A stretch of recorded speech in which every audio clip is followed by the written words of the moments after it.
오늘 빌립보서 1장은 사도 바울 선생님이 사도행전 16장에 하나님께서 복음을 이렇게 전하라고 할 때 그곳에 가서 복음을 전하면서 이제 생겨나게 된 교회입니다. 그래서 이 빌립보서는 그 유럽의 이제 첫 번째 이제 시작이 된 교회가 빌립보 교회입니다.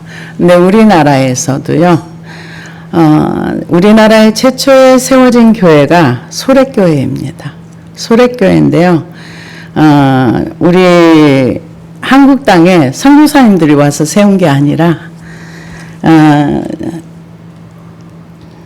1883년 5월 16일에 황해도 장군에 세워진 소래교회인데요. 소래교회는 공식적인 선교사 아펜젤러와 언더우드가 세운 게 아니고요. 부활절, 1885년 부활절에 이 땅에 도착하기 전에 이미 우리 조상들이 자발적으로 세운 교회가 소래교회입니다. 그래서 현재는 그 총신대, 양지 총신대학 캠퍼스에 복원된 소래교회가 있답니다. 그래서 그곳 소래교회 설립 약사의 첫 문장에 뭐라고 글이 적혀 있느냐. 본 소래교회는 순수한 우리 조상들에 의해 이 강산에 세워진 최초의 교회요.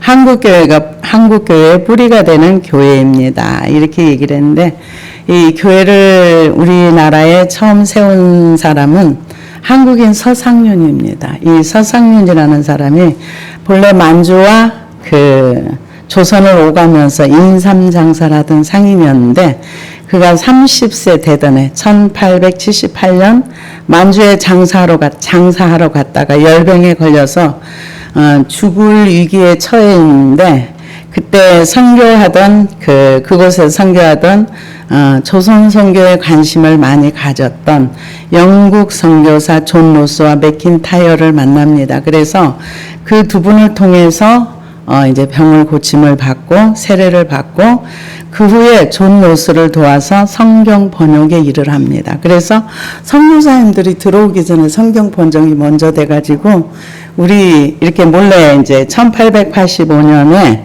성경 100권을 가지고 입국하다가 발각이 돼서 굴사일생으로 목숨을 건지고 성경 10권을 겨우 가지고 고향 소래에 도착해 복음을 전했는데요.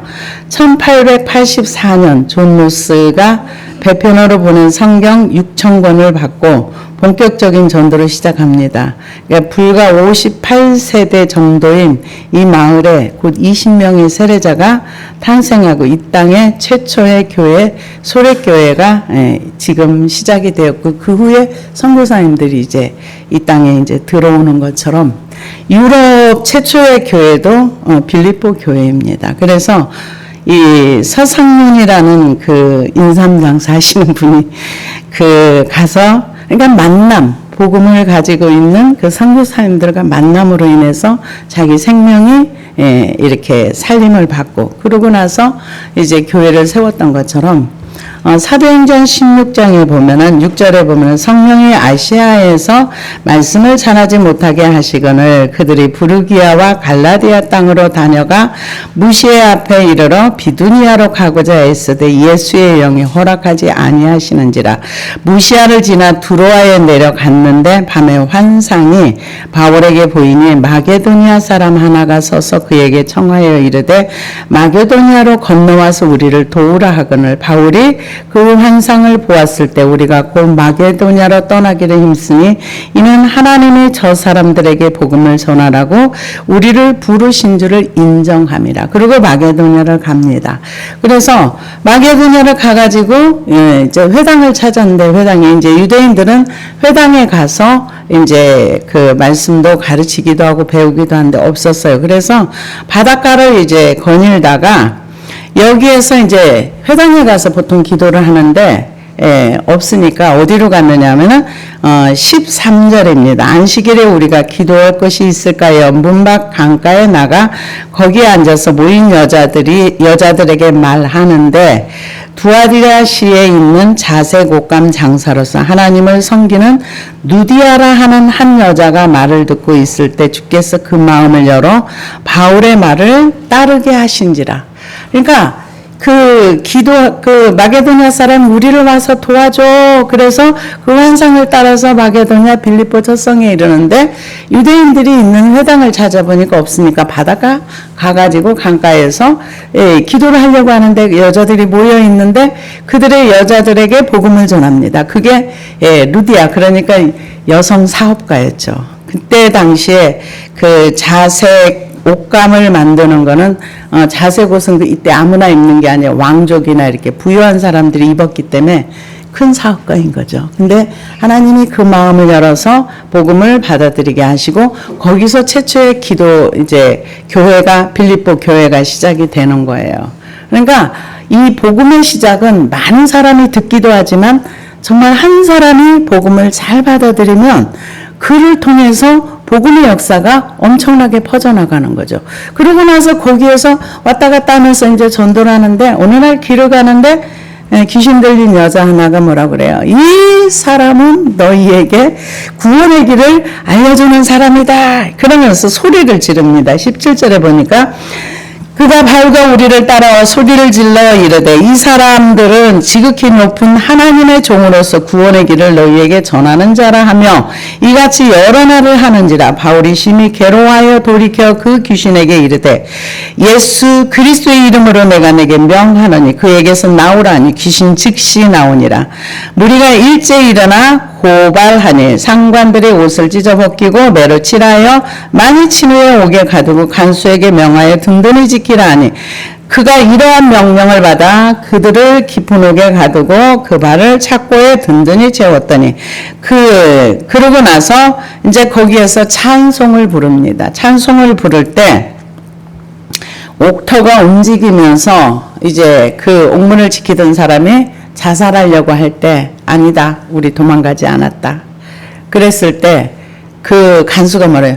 우리가 어떻게 하여야 구원을 얻으리까? 그냥 찬송만 했는데 어떻게 하여 구원을 얻으리까? 그럴 때 주 예수를 믿으라. 그리야만 너와 내 집이 구원을 얻으리라. 그래서 빌립보 교회가 루디아와 이 간수와 더불어서 이제 교회를 세우게 됩니다.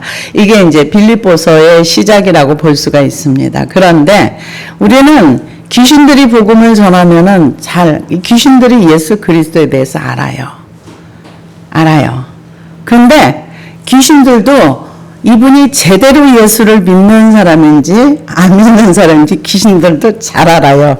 왜? 사도행전에 보면은요, 그 바울 선생님이 지나가면서 귀신을 쫓아주고 뭐를 해주고 막 하니까 그냥 자기들이 귀신을 쫓아냈던 이 사람이 예수 이름으로 하면 되는구나. 그러고서 주 예수의 이름으로 내가 내게 명하노니 귀신아 나가라 할 때 그 귀신이 뭐라고? 내가 바울도 알고 예수도 알고 너는 누구냐? 너는 예수하고 아무 상관이 없는데 왜 예수 이름을 써? 그러니까 우리가 예수를 제대로 믿는지 안 믿는지는 귀신들도 안다는 거예요. 근데 귀신이 아는 예수를 전하는 거를 바울이 괴로워했다 그랬어요. 복음은 누가 전해야 되는가? 진짜로 예수님을 믿는 사람이 전해야 생명이 들어가는 거예요. 근데 안 전하니까 문제죠. 그래서 이제 그러면서 교회가 시작이 됐을 때 이제 이 교회는 바울 선생이 무지하게 사랑했던 교회예요. 그래서 너희 빌립보 성도들은 항상 내 마음에 있고 내 생각이 있고 너희를 생각하면 내가 기쁘고 기쁘다. 이렇게 얘기했던 교회가 빌립보 교회입니다. 빌립보 교회는 크게 문제는 없었는데 나중에 사장에 가보면은 이 권사님, 오늘날로 말하면 권사님 두 분이서 서로 화해가 안 됐던 거예요. 용서가 안 됐던 거야. 그래서 서로 이렇게 나뉘어지는, 그래서 하나가 되라. 이렇게 얘기하는 게 빌립보 교회입니다. 그래서 오늘 12절에 보니까 형제들아 내가 당한 일이 도리어 복음 전파의 진정이 될 줄 너희가 알기를 원하노라. 이렇게 얘기를 했는데요. 이 복음에 당한 일이 복음의 진전. 이 바울 선생님은 이때 로마 옥중에서 이 말씀이 쓰여졌을 것이다 이렇게 얘기합니다. 그래서 옥중서신이다 이렇게 얘기를 하는데요. 이 복음을 위해서 가이사랴에 자신을 변호하고 로마 감옥에 있었는데요. 이 환란이 오히려 이 빌립보 성도들에게는 복음의 진보가 됐다. 어떻게 왜 이런 말을 했는가? 그러면 바울이 감옥에 갇혀 있는 동안에 어디에 있었냐면 이분을 시대 뜰에서 이제 그 시대 여기는 뭐냐면은 당시 문헌에 보면은 약 10,000명 정도가 시대에 근무하는 사람들이었답니다. 그런데 옛날 우리나라로 말하면 수도 경비 사령부라고 그러니까 최측근에 그 권력자들의 최측근에 있는 이런 사람들이었다고 볼 수가 있답니다. 그래서 이 사람들은 시대에 근무하면 굉장히 권력이 있고 이렇게 힘이 센 사람들, 권력과 직결해 있는 사람들, 이 사람들에게 바울 선생님이 복음을 전합니다. 복음을 전하는데 이유가 뭐냐? 하나님께서 아브라함과 약속하셨던 복음이 이방으로 가기 위한 하나님의 철저한 계획이었다고 볼 수가 있습니다. 왜냐하면은 이 시대 사람들은 6시간마다 임무 교대를 하는데 바울 선생과 이렇게 그 주변의 시대 그 지키는 사람이 2사람씩 임무 교대를 하다 보면은 같이 지내는 사람이 한 사람당 6시간씩. 그러면 그 시간에 6시간 동안 복음을 전하고 또 바뀌면 또 복음을 전하고 이런 식으로 개인 전도를 한 거예요. 근데 이 개인 전도를 통해서 복음이 들어가기 시작한 거예요. 어디로 들어간? 최상류층으로 복음이. 그래서 그 복음을 확산하는데 귀족 계급으로 들어가서 이제 이 사람들이 자기네 그 주변의 상사에게도 복음을 전하고 이 사람들이 여기에서 있다가 다른 데로 전근 가면 거기서도 복음을 전하고 이래서 로마의 귀족들에게 복음이 많이 들어간 거예요. 그래서 어느 정도까지 들어갔느냐? 예, 바울 선생님의 제자였던 사람들이 역사적으로 보면 로마 황제들 가운데 도미티아누스나 네로 황제 이런 황제 측근들이 크리스찬들이 많았답니다. 그래서 시대 사건으로 인해서 이렇게 복음이 전파된 거죠. 그래서 도미티아누스 황제는 그의 어머니와 딸이 그 후에 이제 크리스찬이 되었고, 콘스탄틴 그 황제 어머니가 기독교인이 되었고, 로마가 국교가 된 것이 바울 선생님이 그 감옥에서 시대에 있는 지키는 사람들에게 복음을 전한 것이 그들이 복음을 전하고 또 전하고 그래서 그 네로 황제 그 삼촌도 예수를 믿었답니다. 그러니까 정말 내 주변에 있는 어떤 사람에게 복음을 전했을 때 그 복음의 확산이 얼마나 퍼져갈지는 아무도 모르는 거예요. 그래서 결국은 이 바울 선생님은 시대들에 갇혀서 있는 그 기간 동안에 그 지키는 사람들에게 복음을 전하는데 이것이 결국은 유럽을 복음화시키고 아프리카, 아시아 전체를 다 복음이 이제 그래서 바울 선생님이 그분을 바울 선생 하나님도 그 우리를 고생시키는 게 본심이 아니라 그래서 근데 그들에게 접근할 수 있고 그들에게 복음을 전할 수 있는 방법이 하나님은 아주 최상의 방법을 선택하신 거죠. 그런데 그것을 바울 선생님은 몰랐을 거예요. 자기가 이렇게 복음을 전해서 몇백 년 후에 로마가 완전히 국교화가 되고 복음이 전 세계로 퍼져간다는 것은 생각하지 못했을 거고 단지 자기가 지금 있는 삶 속에서 열심히 복음을 전했던 거죠. 그래서 내가 당한 일이 도리어 복음 전파의 진전이 된 줄을 너희가 알기를 원하노라. 이러므로 나의 메인이 그리스도 안에서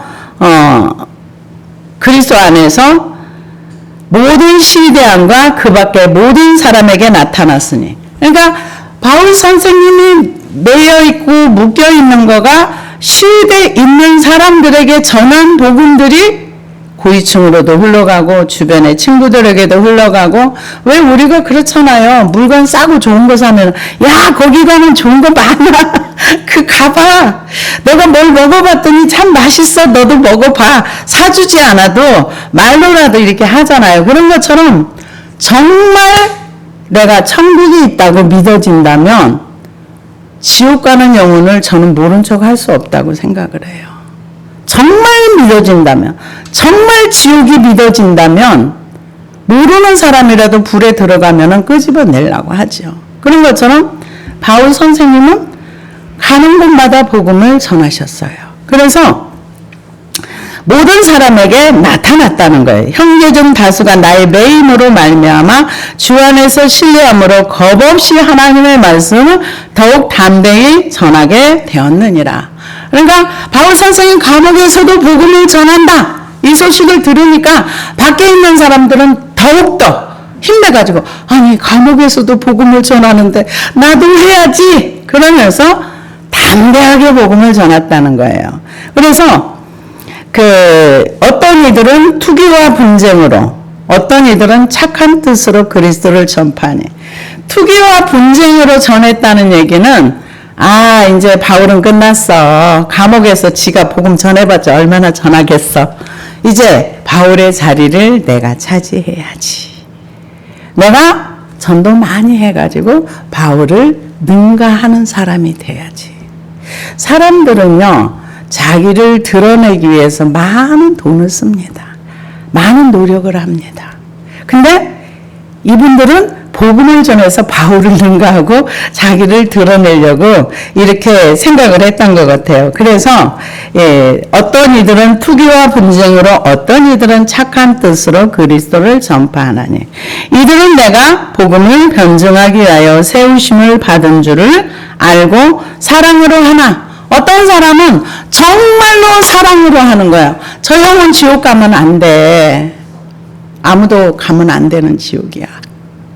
그래서 정말 그 영혼을 놓고 기도하고 사랑으로 이렇게 복음을 전하는데 어떤 사람은 바울에게 고통을 주기 위해서 복음을 전한다. 이렇게 얘기를 하고 있습니다. 그래서 투기와 분쟁으로 전하는 사람도 있고 선한 뜻으로 복음을 전하는 사람도 있고. 그러면 무엇이냐? 거칠애로 하나 참으로 하나 무슨 방도로 하든지 전파되는 것은 그리스도니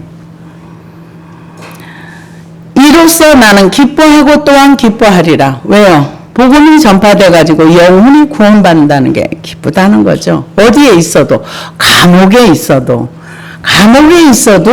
나는 기쁘다. 왜? 지옥 갈 영혼들이 예수님을 믿고 구원받았다는 것이 너무 기쁘다. 이렇게 얘기를 합니다. 그러면서 이것이 너희의 강구와 예수 그리스도의 성령의 도우심으로 나를 구원에 이르게 할 줄 아는 거로 나의 간절한 기대와 소망을 따라 아무 일에든지 부끄럽지 아니하고 지금도 전과 같이 온전히 담대하여 살든지 죽든지 내 몸에서 그리스도가 존귀하게 되게 하려 하나니.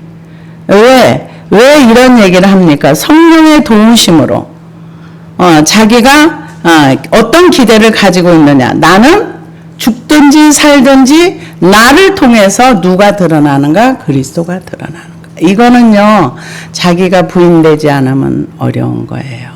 왜 어려운가? 사람들은 내 속에 있는 걸 사람들에게 드러내기를 원해요. 드러내기를 원합니다.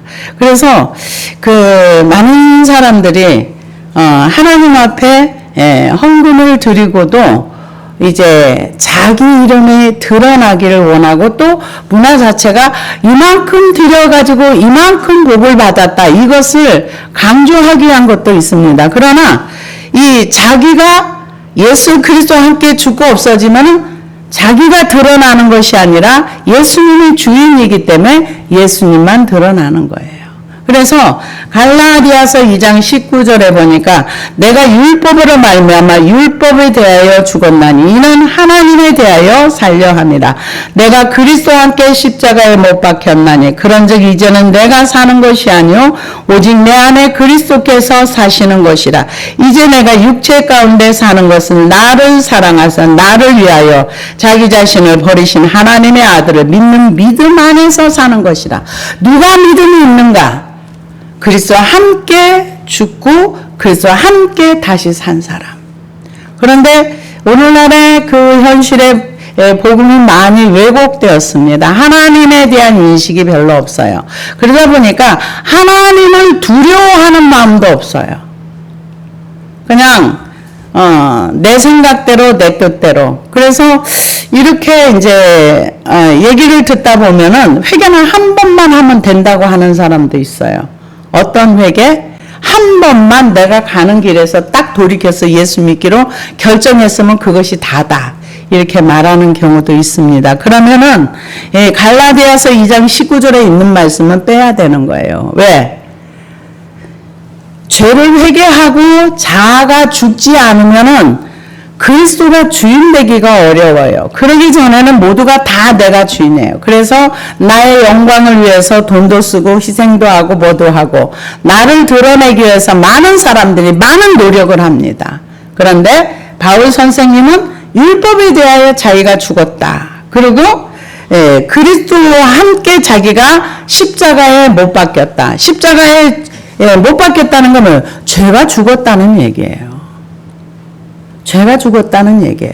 그래서 그러고 나니까 내 안에 누가 사는가? 내 안에 예수 그리스도가 살고 계신다. 그래서 내가 그를 위하여 살고 그를 위하여 헌신하고 예수님을 위해서 나는 살아간다. 왜? 나를 사랑하신 그분을 위해서 나도 그분을 위해서 산다. 이렇게 얘기를 합니다. 그래서 내가 살든지 죽든지 내 몸에서 그리스도가 존귀하게 되려 하나니.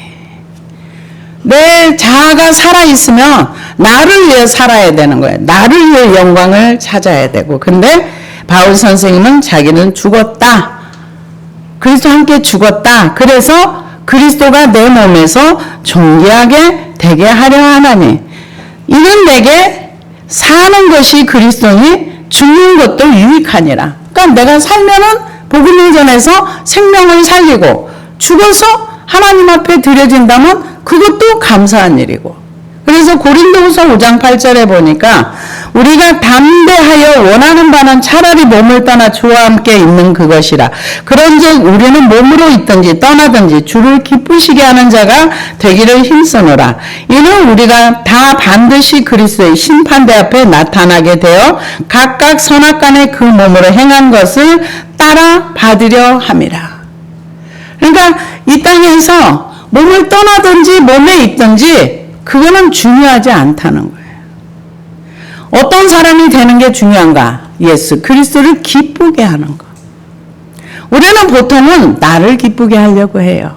나의 만족을 위해서 삽니다. 다 나를 위해 살아요. 근데 자아를 예수님과 함께 죽은 사람들은 주를 위해 삽니다. 하나님이 누구와 동행하십니까? 예수 그리스도와 함께 죽고 다시 산 그와 동행하십니다. 그러니까 에녹은 대단한 사람이에요. 에녹은 자기 주장을 안 했기 때문에 하나님과 동행이 된 거예요. 그래서 이 디모데후서 4장 7절에도 보니까 나는 선한 싸움을 싸우고 나의 달려갈 길을 마치고 믿음을 지켰으니 이제후로는 나를 위하여 의의 면류관이 예비되었으므로 주 곧 의로우신 재판장이 그날에 내게 주실 것이며 내게만 아니라 주의 나타나심을 사모하는 모든 자에게 도니라.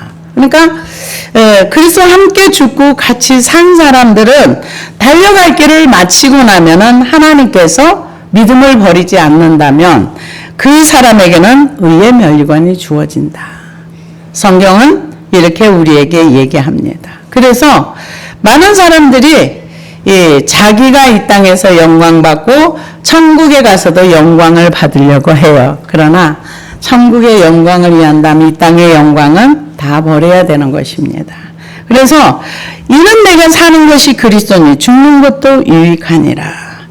그러나 만일 육신으로 사는 이것이 내일의 열매일진데 무엇으로 택해야 할는지 나는 알지 못하느니라. 내가 그 둘 사이에 끼었으니 차라리 세상을 떠나서 그리스도와 함께 있는 것이 훨씬 더 좋은 일이라 그렇게 하고 싶으나, 그러니까 죽음과 삶과 이 사이에 껴있다는 거예요. 자기가 원하는 거는 사는 쪽보다는 죽는 쪽을 원한다는 거예요. 왜요? 바울 선생님은 천국을 보고 왔잖아요. 예, 고린도후서 13장에 보면 내가 어떤 한 사람을 아노니 하면서 예, 천국에 관한 얘기를 이렇게 비유적으로 설명을 합니다. 자기가 갔다 왔다고 하진 않지만 많은 학자들이 그가 천국을 이미 갔다 왔을 것이다, 이렇게 얘기를 하고 있습니다.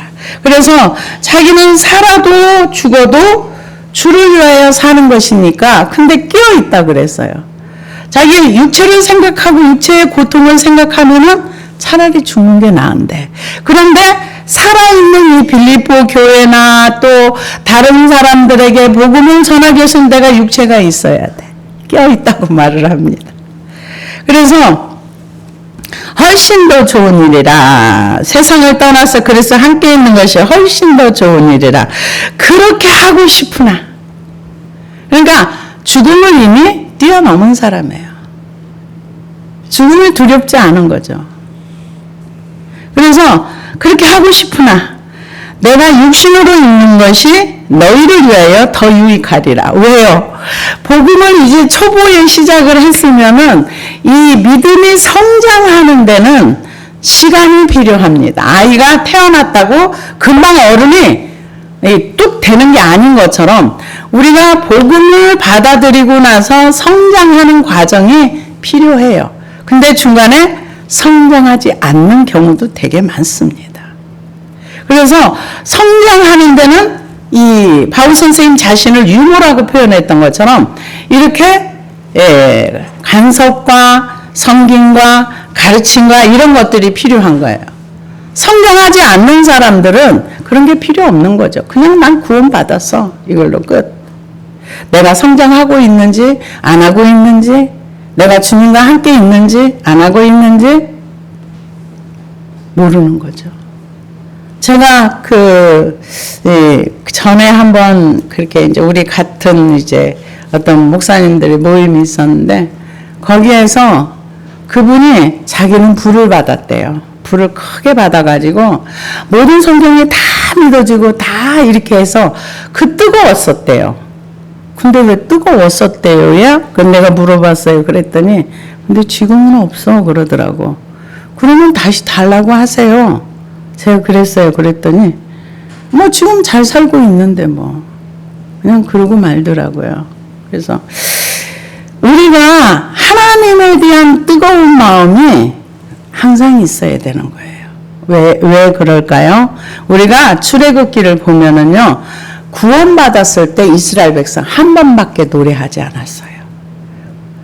저도 가만히 이렇게 돌이켜보면은 구원의 은혜가 왔을 때 너무 기뻤어요. 너무너무 기쁘고 세상이 어떻게 그렇게 아름다운지, 산들도 춤을 추는 것 같고 꽃들도 춤을 추고 모든 것이 다 춤을, 이런 세계가 있어? 근데 세상이 좀 어느 정도 지나고 나니까 그 마음이 다 없어지더라고요. 그때는 하나님을 많이 찬양했어요. 너무너무 행복하고 좋았으니까요. 근데 가만히 성경에 보니까 이스라엘 백성도 홍해가 갈라져서 구원받았을 때 속어치고 춤추고 한 번 찬양하고 나머지는 뭐예요? 계속 하나님이 먹이시고 입히시고 다 구름기둥 불기둥으로 인도하시고 이끌어가고 필요를 채워주는데, 물론 애굽에서 사는 것보다는 불편하지요. 하나님이 도우심이 아니면 살 수 없는. 그럼에도 그들은 구원의 기쁨을 노래하지 않았어요. 감사하지도 않았어요. 근데 우리의 모습이더라고요. 근데 이 바울 선생님은 왜 자기가 살아있어야 되는가? 영적으로 어린 사람들을 양육하고 키우기 위해서 자기가 이 땅에 있는 것이 훨씬 더 유익하다, 그렇게 얘기를 합니다. 내가 살 것과 너희 믿음의 진보와 기쁨을 위하여 너희 무리와 항상 함께 거할 이것을 확신하노니. 이 풍성, 하나님이 믿음의 진보, 이게 앞으로 나아가는 믿음의 길, 진보, 앞으로 나아가는 거. 그리고 기쁨을 위하여. 왜? 그래서 이렇게 지난 이 이스라엘 백성들을 이렇게 가만히 묵상을 해보면은요, 일생을 불평만 하다 보면은 하나님을 묵상하지 않으면 광야의 삶이 끝나는 거예요. 힘들면 상처받고, 내가 이러면서, 없으면 불평하고. 근데 하나님이 주시는데도 불평을 해요. 근데 불평은 불뱀을 불러들이는 결과가 옵니다. 절대 불평은 해서는 안 되는 건데, 저도 참 불평을 많이 하고 산 사람이라 유구무원입니다. 그러나 우리는 하면 안 되는 짓을 참 많이 합니다. 누가? 구원받은 사람들이. 그래서 바울 선생님이 육신으로 읽는 것이 너희에게 유익하니라. 왜? 그들의 믿음의 진보와 그들의 믿음의 성장을 위해서. 그러면서 내가 살 것과 너희 믿음의 진보와 기쁨을 위하여 너희 무리와 함께 거할 이것을 확실히 아노니 내가 다시 너희와 같이 있으므로 그리스도 예수 안에서 너희의 자랑이 나로 말미암아 풍성하게 하려 함이라. 믿음이 성장하게 되면 예수 그리스도를 더 많이 자랑할 수 있는 거죠. 그러면서 오직 너희는 그리스도의 복음에 합당하게 생활하라. 이는 내가 너희에게 가보나 떠나 있으나 너희가 한 마음으로 서서 한 뜻으로 복음의 신앙을 위하여 협력하는 것과 합당하게 생활하는 것이 무엇인가? 한 마음 한 뜻이 돼서 신앙생활을 한다는 거죠. 복음의 신앙을 위하여 협력하고. 그래서 빌립보서 3장 17절에 보니까 형제들아 너희는 함께 나를 본받으라. 그리고 너희가 나를 본받은 것처럼 그와 같이 행하는 자들을 눈여겨보라. 내가 여러 번 너희에게 말하였거니와 이제도 눈물을 흘리며 말하노니 여러 사람들이 그리스도의 십자가의 원수로 행하느니라. 그들의 마침은 멸망이요 그들의 신은 패요 그들의 영광 그들의 부끄러움이 있고 땅의 일을 생각하는 자라. 그러나 우리의 심은권은 하늘에 있는 자라. 거기로부터 구원하는 자 곧 주 예수 그리스도를 기다리노니. 복음을 합당하게 생활하라는 이유는 뭐냐? 너희가 하늘의 시민권자라는 거예요. 이때 당시에 로마의 시민권자들은 굉장히 특혜가 많았답니다. 그래서 로마 황제에게 직접 항소할 항소권도 있고 또 불체포 특권도 있고 아주 흉악한 죄가 아니면 이 로마의 시민권자로서의 사는 어떤 특혜들이 많이 있는 것처럼 너네들은 로마의 시민권자로서 이만큼 특혜가 있는 그런 것처럼 하늘의 시민권자답게 하나님 말씀에 합당하게 살아라. 근데 지금 우리 한국에도 이게 해당되는 사항이 아닐까 싶어요. 복음이 가리워져서 많은 사람들이 예수님을 잘 알지 못합니다. 알지 못할 뿐만 아니라 알려고 하지도 않아요. 예수님을 알고 싶어 하지도 않아요. 우리는 이 땅에서는 잠깐 지나가는 삶이 돼요. 내가 빌딩을 몇 개를 가지고 있다 할지라도 그것은 내가 살아있는 동안만 필요한 거예요. 내가 이 땅을 떠날 때는 그것이 나와 아무 상관이 없습니다. 근데 실제로 빌딩 몇 개 가지고 있는 몇백억대 부자들도 꽤 있더라고요. 제 주변에도 보니까. 그래서 그런데 누가 그 공평을 얘기했던 것처럼 나이를 먹으니까 힘이 없으니까 계단도 혼자 못 올라가더라고요. 그래서 몇백억의 빌딩이 자신의 힘 떨어진 거 힘을 보충을 못 하더라고요. 그래서 우리가 한 마음 한 뜻으로 복음의 신앙을 위하여 협력하여 사는 것이 합당한 삶이라는 거죠. 그래서 교회에서 많이 다투고 이거는 말씀을 순종하지 않아서 그렇습니다. 왜 그럴까요? 용서를 해본 적이 없고 용서하는 것은 제가 며칠 전에도 어느 목사님한테 그런 얘기를 했는데 우리가 하나님의 말씀에 순종하는 게 뭐냐? 예수님이 직접 말씀하신 게 용서하지 않으면 하나님도 너를 용서하지 않는다고 하신 말씀을 기억해야 돼. 이거 하지 않으면 다음 단계로 나갈 수가 없어. 그래서 말씀을 순종하는 삶이라는 게 뭔가 내 삶의 현장에서 그 말씀을 실천하는 게 복음에 합당한 삶입니다. 우리는 가볍게 여겨요. 제가 미운 짓 했으니까. 아니요. 예수님이 1만 달란트와 100대련을 비유를 하면서 너가 용서하지 않으면 하늘 아버지도 너를 용서하지 않아. 우리 용서 못 받으면 천국 못 가는 거예요. 은혜가 뭡니까? 우리를 받아주시고 용서했기 때문에 우리가 예수 그리스도를 통해서 천국 가는 거예요. 그래서 복음에 합당한 삶이 뭔가? 한 마음으로 서서 한 뜻으로 복음의 신앙을 위하여 협력하는 것과 무슨 일에든지 대적하는 자들 때문에 두려워하지 아니하는 이 일을 듣고자 함이라. 이것이 그들에게는 멸망의 증거요 너희에게는 구원의 증거니 이로 하나님께로부터 난 것이라. 복음을 대적하고 이상한 행동을 하는 사람 멸망의 증거라는 거예요. 우리가 누군가를 설득하거나 가르칠 수 없어요. 그들이 변화되지 않습니다. 오직 루디아의 마음을 열었던 것처럼 하나님이 그 마음을 열어줘야 하나님의 말씀이 들어가는 거고 순종할 수 있는 은혜를 주셔야 우리가 그분의 은혜 가운데 따라가면서 살 수 있는 것입니다. 그래서 복음을 대적하는 자들, 그 사람들은 두려워하지 말라는 거예요.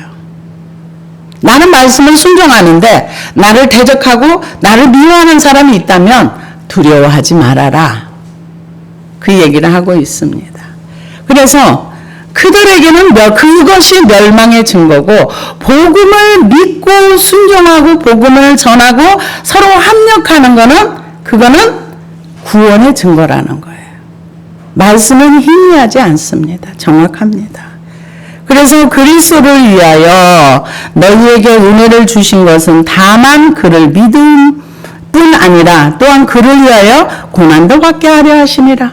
복음을 전하는데 안 받아들이고 욕해요. 받아들이라는 거예요. 저 사람 입장에서는 예수님을 모르니까 그럴 수 있겠구나. 받아들이라는 거예요.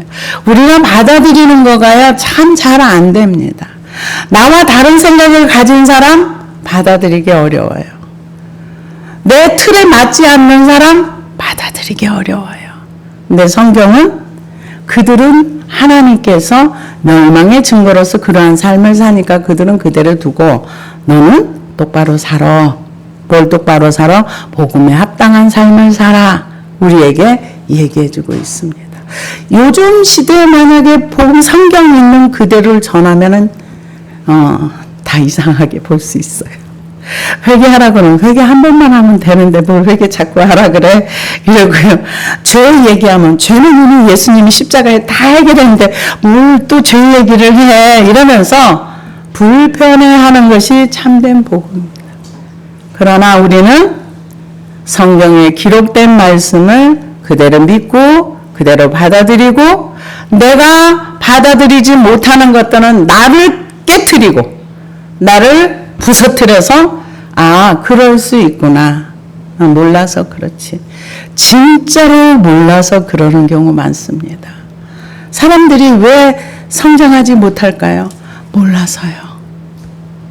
제가 기도를 하면서 보니까 진짜 몰라서 그런 게 너무 많아요. 그래서 무지가 이렇게 무서운 거구나. 이런 걸 깨달았습니다. 그래서 너희에게도 그와 같은 싸움이 있으니 너희가 내 안에서 본바요 이제도 내 안에서 듣는 바니라. 우리가 하나님의 말씀을 순종하기 위해서 내 안에 있는 이 하나님을 받아들이지 않고 하나님 두기를 싫어하는 내 안의 것들을 없애야 되는데 이거는 싸워야 돼요. 가만히 있는데 내 안에서 하나님을 거역하는 것들이 저절로 사라지지 않아요. 그래서 믿음의 선한 싸움을 싸우라. 힘써 싸우라. 그 얘기는 내 속에 있는 나 자신을 십자가 밑에 끌고 가서 처리하고 해결해. 이 소리예요. 그래야 복음의 통로가 되어서 많은 사람에게 생명이 흘러가는 역사가 우리에게 나타날 것입니다.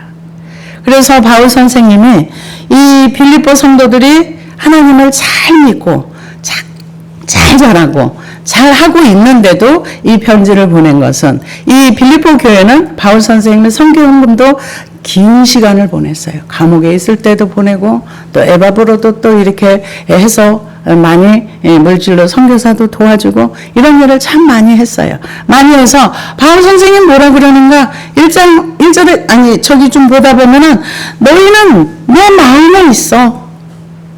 난 너희들을 너무 사랑해. 너희 생각하면 내 마음은 너무 기뻐.